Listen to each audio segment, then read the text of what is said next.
karangalan ang makasama namin kayo sa isa na namang kakaibang paglalakbay sa mundo ng siyensya at teknolohiya. Sa ngalan po ng aming Regional Director, Dr. Julio Cesar B. Sicat, ako po si Lade Sicat, at halina't pag-usapan natin ang isang proyektong naglalayong palawakin ang kaalaman ng mga kabataan sa makabago at siyentipikong pamamaraan. Sa ating episode ngayon, ating tatalakayin ang mga inobasyon sa larangan ng edukasyon, isang makabagong paraan na magbibigay pag-asa sa maraming mag-aaral dito sa Herona, Tarlac. Ito'y walang iba kung hindi ang Herona Innovative Roving Interactive Instructional Materials for Diverse Education Needs o mas kilala sa tawag na GI Ride.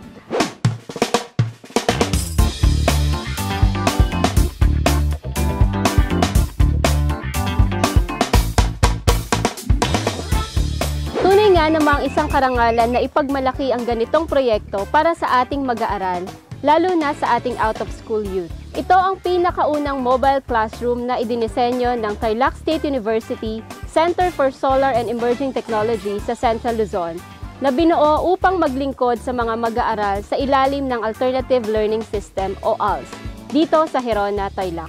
Ako po ang inyong lingkod, Karen Danyes ng DOST Tarlac.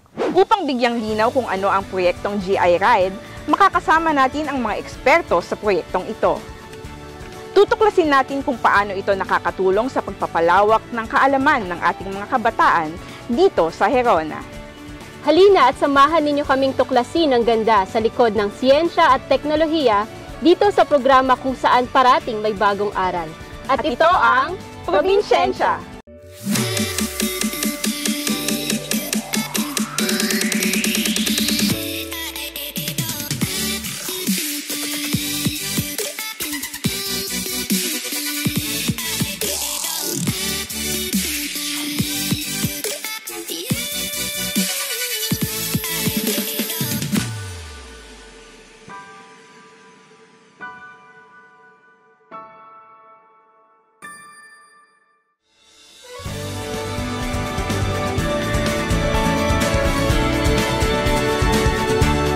Municipality of Herona may 44 na barangays.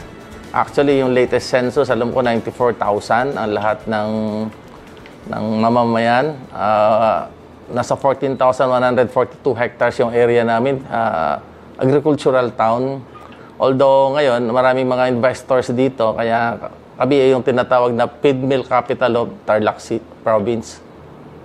Nag-usap-usap kami ng DOST, sa TSU, then of course sa DepEd, na parang bumuo ng isang sasakyan.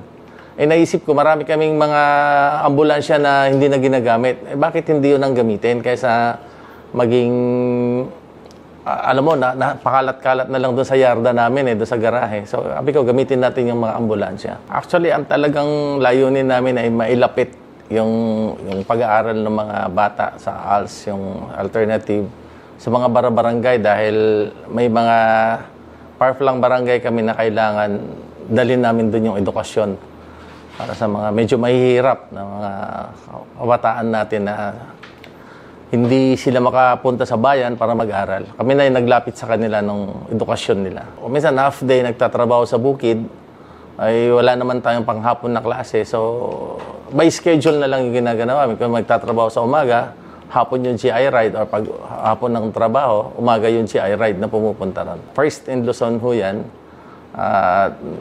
Masaya ho ako dahil siyempre nangunguna ka, ginagaya, marami yung tumatawag sa akin. Region 1, tumatawag yung mga kaibigan kong mayors doon. Gusto nilang gayahin yung konsepto, sabi ko magpaalam ako doon sa mga kasamahan.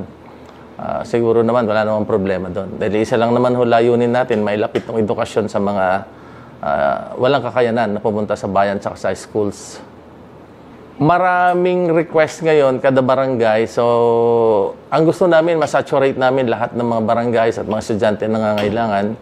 So, sabi ko nga kay Ma'am Boss at saka si Sir Gerald sa MPDC natin, gumawa tayo ng schedule na maibigay ng lahat ng request ho nila para mas marami ho yung matulungan makapag-aral yung mga batang walang kakayanan magpunta sa mga schools.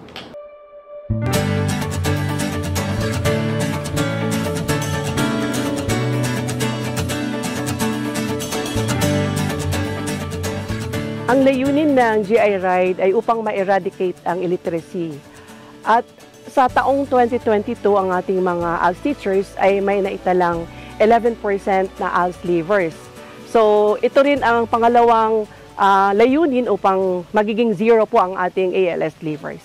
Pangalawa, ang ating mahal na Mayor Eclar ay nagbumuo ng Executive Order No. 4 Series of 2011 ng isang Municipal Literacy Coordinating Council, and in the latter part of 2022 ay nag-launch po tayo ng G-Health Project. Ang ibig sabihin po ng G-Health Project, ito ay Herona Heightened Literacy Project.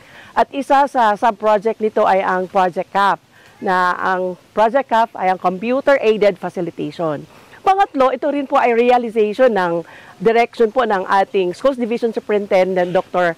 Ronnie Malyari, ang PIA or ang Partnership Innovation and Accreditation. Ang GI Ride ay hindi lamang mobile classroom, ito po ay matatawag pa nga natin na mobile school. Dahil ang GI Ride ay may tatlong parts or components po. Sa kabila ay ang interactive learning materials na kung saan ito ay merong black box na naglalaman po ng learning strands ng alternative learning system. Ito ay ang learning strand 1, 2, 3, 4, and 5. At sa rear part naman or sa likuran, andyan po ang STAR books po na kung saan meron pong mga skills development ng ating mga learners kung paano ang pagpapreserve ng mga fruits na meron sa barangay, paano gumawa ng longganisa at iba't iba pa. Maliban pa sa K-12 curriculum na naandyan. At ang ating mga learners ay maaari din pong mag-hands-on or gagamit ng computer set na kung saan ay tuturuan din po ng ating mga mobile teachers. Sa kabilang side po, sa bandang kanan, andyan po ang library na kung saan ang lahat ng mga learning area subject ay andyan.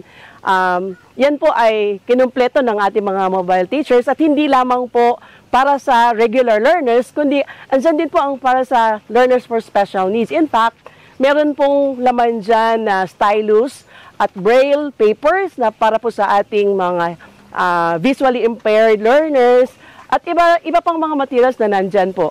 Compendium of notes and other materials na mga innovation at initiatives po ng ating mga mobile teachers.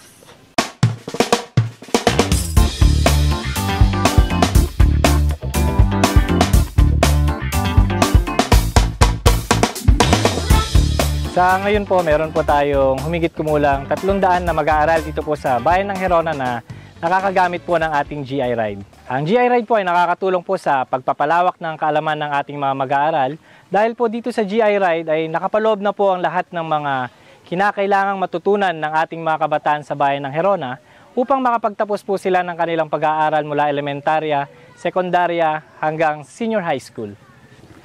Sa ngayon po, ang estado po ng ating mga mag-aaral sa paggamit po ng ating GI Ride, mas lalo po silang naging aktibo sa kanilang pag-aaral dahil po sa kagamitan po nating GI Ride, mas nagagamit po nila ang mga gamit na teknolohiya na nandirito po sa ating GI Ride na mas natutulungan po silang matuto at mas mapadali ang kanilang pag-aaral. Bilang guro po sa alternative learning system, napansin po namin na mas nadadalian po silang matuto dahil po dito sa ating GI Ride ay mas nakikita po nila, naririnig nila at nagagamit po nila mismo ang mga kagamitan po natin na nakakapaloob po sa ating GI Ride.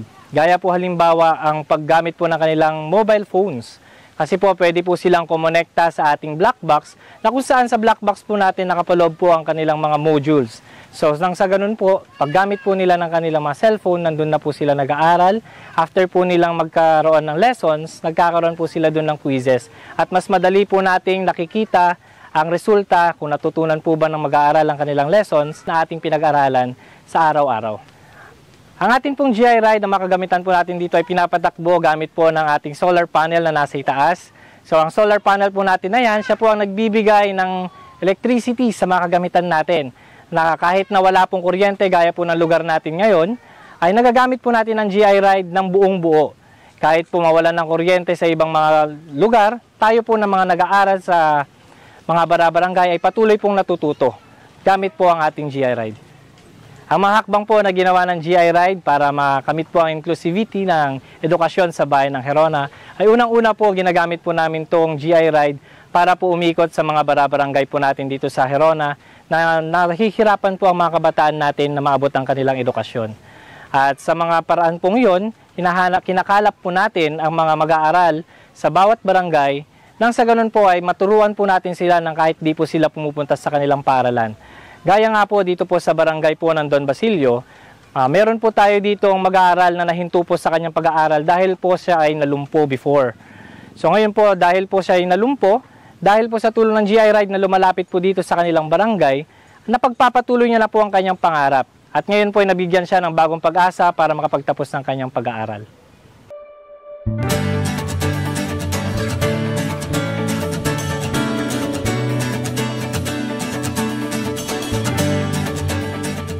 Sa mga kabataan na gustong mag-aral, dito sa pamahalaang bayan ng Gerona, kasama ko ang DOST, kasama ko ang DepEd, TSU. Hindi kami magsasawa na hikayatin kayo na mag-aral. Alam naman natin kung talaga yung pundasyon ho natin. So, kumbaga, nandito kami para pagsilbihan kayo, tuloy-tuloy na iparating o ipadama sa inyo na may mga nagmamahal sa inyo na walang gagawin kundi isipin yung magandang kinabukasan para sa ating mga kabataan. So kasama ko sila. Sana itong partnership na to, itong adhikain namin na to ay magkaisa pa rin tayo hanggang sa mga nangangailangan ay hindi kami titigil na hindi lahat mabigyan ng oportunidad para matapos sa pag-aaral. Hindi lang basta isang mobile classroom, kung hindi isang makabagong proyekto na nakatutok sa pangangailangan ng mga ALS learners sa bayan ng Gerona, Tarlac. Napakalaking karangalan para sa ating komunidad na maging bahagi ng makabagong edukasyon. At sa pagtatapos ng ating episode ngayon, nais naming iparating ang aming taus-pusong pasasalamat sa mga taong nasa likod ng GI Ride. Maraming salamat sa inyong dedikasyon at pagmamahal sa edukasyon. Ang programang ito ay isang tunay na inspirasyon. Sa ngalan po ng aming Regional Director, Dr. Julius Cesar B. Sicat, ako po ang inyong lingkod, Lade Sicat. At ako po si Karen Danyes, at ito ang Probinsyensya.